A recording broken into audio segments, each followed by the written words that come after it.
হরে কৃষ্ণ। সমস্ত ভক্তবৃন্দের চরণে ধন্যবাদ প্রণাম, সর্বোপরি ছিল প্রভুপাদের চরণে সশ্রদ্ধ প্রণাম নিবেদন করি।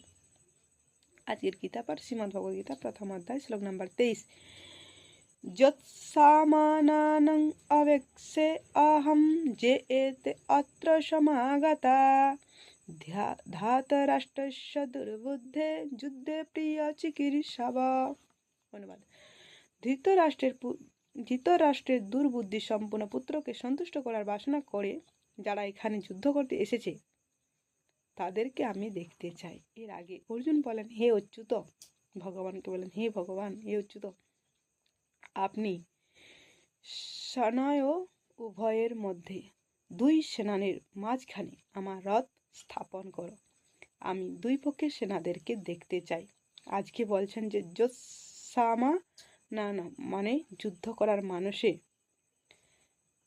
বিশেষ করে আমার বিপক্ষীয় দল অর্থাৎ কৌরবদের দল ধাতরাষ্ট্রস্য দুর্বুদ্ধে যুদ্ধে প্রিয় চিকিৎসব।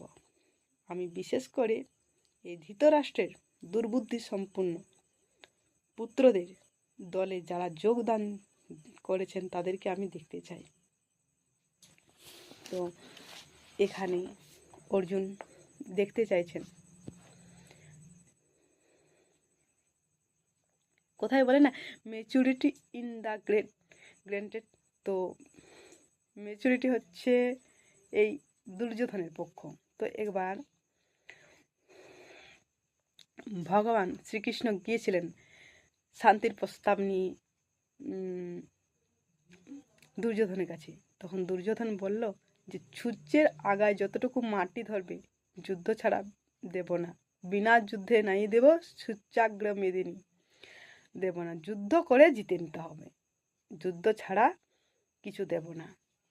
পাণ্ডবরা চেয়েছিল যে 5টা গ্রাম আমাদেরকে দিয়ে দিন, আমরা তো ক্ষত্রিয়দের যেটা করণীয় সেটা তারা করবে, তারা তো আর ভিক্ষা করে জীবন ধারণ করতে পারবে না। তো 5টা গ্রাম চেয়েছিল, তো দুর্যোধন দেননি। তো এখানে সেই যুদ্ধক্ষেত্রে অর্জুন দেখছে, পরবর্তী আলোচনা পরের শ্লোকে। হরে কৃষ্ণ।